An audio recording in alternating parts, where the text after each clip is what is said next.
पांडवों में सबसे छोटे सहदेव, जिन्हें सभी धारावाहिक में कमजोर बताया जाता है, कोई भी आकर उनको हरा कर चले जाता है, ऐसा दिखाकर उनके चरित्र को खराब किया जाता है। आज हम आपको मूल महाभारत के अनुसार सहदेव कितने वीर थे यह बताने वाले हैं। अभी तक आपने चैनल को सब्सक्राइब नहीं किया है तो कर लीजिए और बेल आइकन को भी दबा दीजिए, इससे हमारे नए वीडियो आपको प्राप्त होते रहेंगे। जब धर्मराज युधिष्ठिर राजसूय यज्ञ कर रहे थे तब चारों पांडव चारों दिशाओं में दिग्विजय प्राप्त करने के लिए गए। उसमें से पांडवों के जो सबसे छोटे भाई थे सहदेव, उन्होंने बहुत बड़ी सेना के साथ दिग्विजय के लिए दक्षिण की यात्रा की।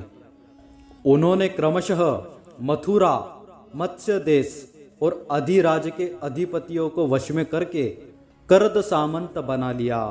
राजा सुकुमार और सुमित्र के बाद द्वितीय मत्स्य पटखरों को जीता और बलपूर्वक निषाद भूमि, गोश्रृंग पर्वत और श्रेणीमान राजा को अपने वश में कर लिया।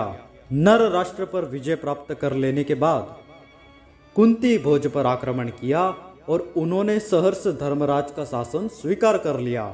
इसके बाद सहदेव नर्मदा की ओर बढ़े। उधर उज्जैन के प्रसिद्ध वीर विंद और अनुविंद को हराकर वश में कर लिया। नाटकीय और हेरंबकों को परास्त कर मारुध तथा मुंजा ग्राम पर अधिकार कर लिया।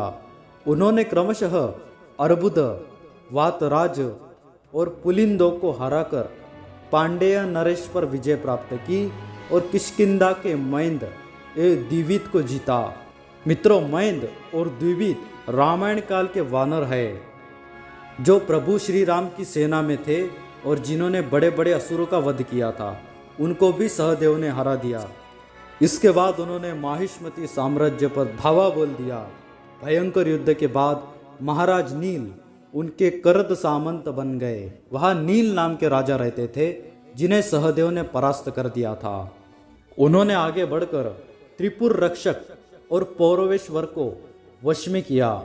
सुराष्ट्र देश के स्वामी कौशिकाचार्य आकृति पर विजय प्राप्त करके भोजकटक के रुक्मी और निषद के भीष्मक के पास दूत भेजा। उन लोगों ने श्री कृष्ण के संबंध के कारण बड़े प्रेम से सहदेव की आज्ञा मान ली। वहां से चलकर शूर्पारक, तालाकट, दंडक और समुद्री टापुओं को अपने अधीन करते हुए मलेच्छ, निषाद, पुरुषाद, कर्णप्रावरक एवं कालमुख संज्ञक मनुष्य तथा राक्षसों पर विजय प्राप्त की। कोल्लाचल, सुरभिपट्टन, ताम्रद्वीप और राम पर्वत उनके वश में हो गए। राजा तिमिंगिल, जंगली केरल, एक पैर वाले पुरुष तथा संजयंती नगरी उनकी हो गई। पाषंड और कराहाटक भी अलग नहीं रह गए। पांड्यक, द्रविड़, उंड, केरल, आंध्र, तालवन, कलिंग, उष्ट्रकर्णिका, आटवीपुरी और आक्रमणकारी यवनों की राजधानियां भी उनके वश में हो गई। सहदेव ने दूत के द्वारा लंकाधिपति के पास संदेश भेजा और विभीषण ने बड़े प्रेम से उसे स्वीकार कर लिया।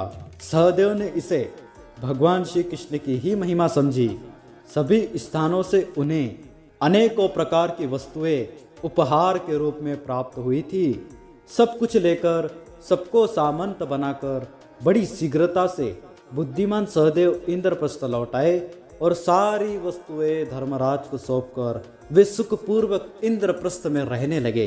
वीडियो पसंद आया तो वीडियो को लाइक कर दीजिए और सभी सनातनियों से इसे शेयर कर दीजिए।